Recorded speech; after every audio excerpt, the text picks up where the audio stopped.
Good day, ma'am, sir. My name is Maria Concepcion Bautista.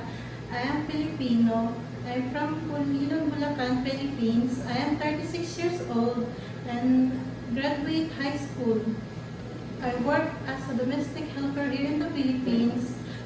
My duties and responsibility is taking care of children, cooking, clean the house, and washing and ironing. And I love cooking Filipino food. I love taking care of baby and children, elderly, and pets. Sir, ma'am, I am responsible, patient, hardworking, and please choose me, ma'am, as a domestic helper. I promise to finish my 2 years contract. Thank you.